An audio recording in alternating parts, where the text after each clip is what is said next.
Issue 28. The shorter future Sonic tells Sonic to go to the past with the time zone by running, and he sees Miracle Planet before Eggman showed up there, and wonders what happened to the time stone.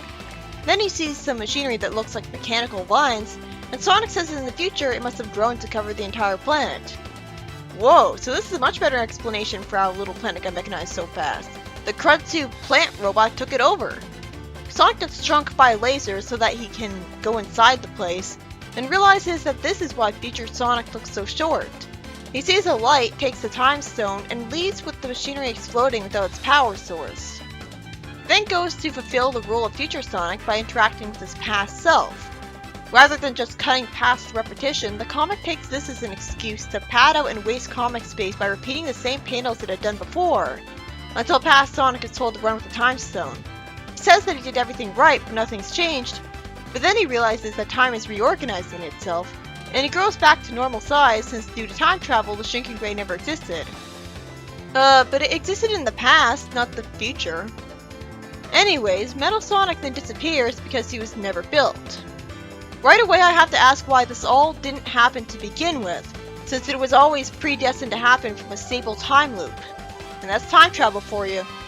Well, at least this Sonic CD adaptation actually makes use of the time travel aspect the game is famous for, instead of just making Sonic race Metal Sonic for Amy, which you could do anywhere. But the plot was still a bit confusing with the time travel, and the story ends with Sonic saying suddenly that he's gonna miss Metal Sonic because he'll be stuck on the planet for a whole month with Amy Rose. Logically, either spending so much time with her would get him to realize how similar their personalities really are as feisty, adventure-loving, thrill-seeking snarkers, and they'd grow closer, or more likely Sonic would just get even more sick of Amy as her gimmick of being in love with him gets old, which it already has. And it's not like he can spend the whole month avoiding her since solitary confinement is a punishment for a reason. He'd just get unbearably lonely. Also, this would be a great opportunity to have a story of downtime after this where we actually get to see how the two would spend time together. So I'm sure that won't happen and we'll just immediately cut to him back home with her next issue. Most importantly, I have to wonder why the world won't get seriously inconvenienced by him being gone a month, since even being gone 6 months led to Eggman taking over the whole world. Maybe it will, I don't know. Though he's already taken over the whole world, but what other damage could he do? Aside from seriously hurting his friends, I guess his friends could just hide from them, but I doubt they would do that. Wouldn't they just be fighting Eggman and need his help and he wouldn't be there?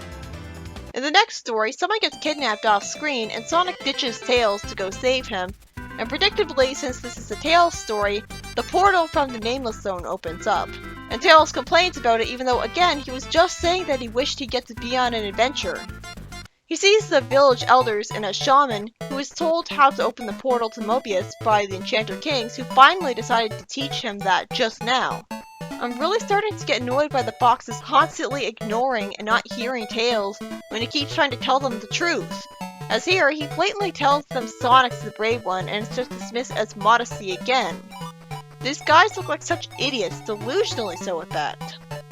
Tails is told that some goblins stole 2 kids, which I hope will be explained, and they went north to a castle.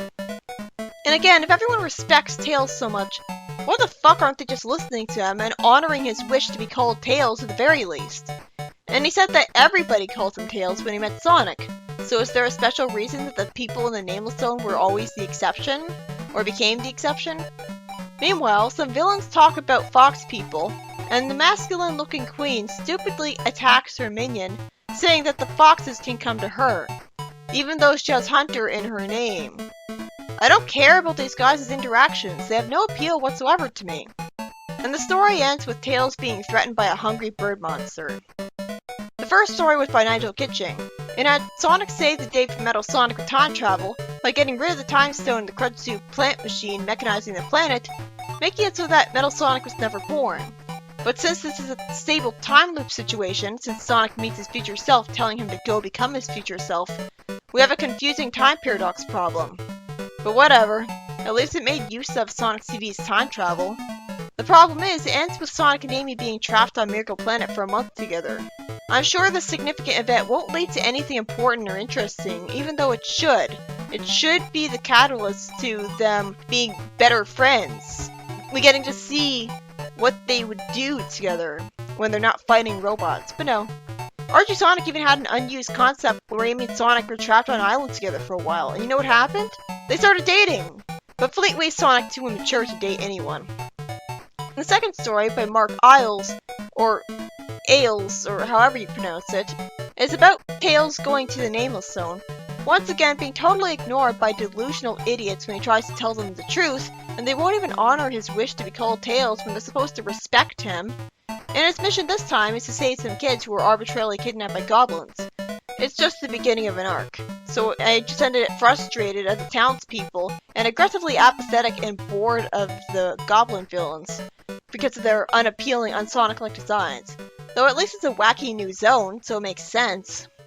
But I still love the Tails' stories in concept because they're less predictable.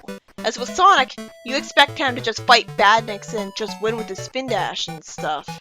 But with Tails, there's no telling what'll happen, other than him flying.